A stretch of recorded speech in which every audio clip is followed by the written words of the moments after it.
Welcome to Chillin' 101. We hope this video helps. You'll start by ensuring system stability and giving yourself a clean state. Update your GPU drivers and Windows, then fully close Fortnite so settings apply cleanly. Open the Epic Games Launcher, find Fortnite, choose Manage or the three-dot menu, and locate where you can add launch arguments. Type D3D11 to force DirectX 11. Once done, don't launch the game yet. This first step flips the rendering backend early and prevents DirectX 12 from initializing on startup.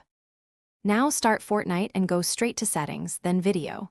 You'll see Rendering Mode, switch it to DirectX 11 or Performance Mode, which avoids DirectX 12. Make sure Ray Tracing and any DirectX 12-only features like Async Compute are disabled. These can force the engine back to DirectX 12. Apply changes and keep an eye on the confirmation prompt. Accept and allow a restart if requested. This middle sequence ensures the game runs with the older DirectX path for compatibility or performance reasons. Finish by restarting Fortnite and rechecking video settings to confirm rendering mode is DirectX 11. If the game still shows DirectX 12, exit and remove any conflicting settings, then relaunch with the D3D11 argument again.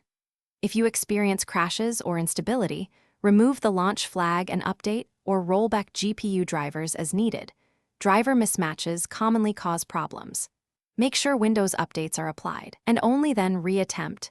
This final check and fix step resolves most remaining issues quickly. Thanks for watching. Consider subscribing if we helped you.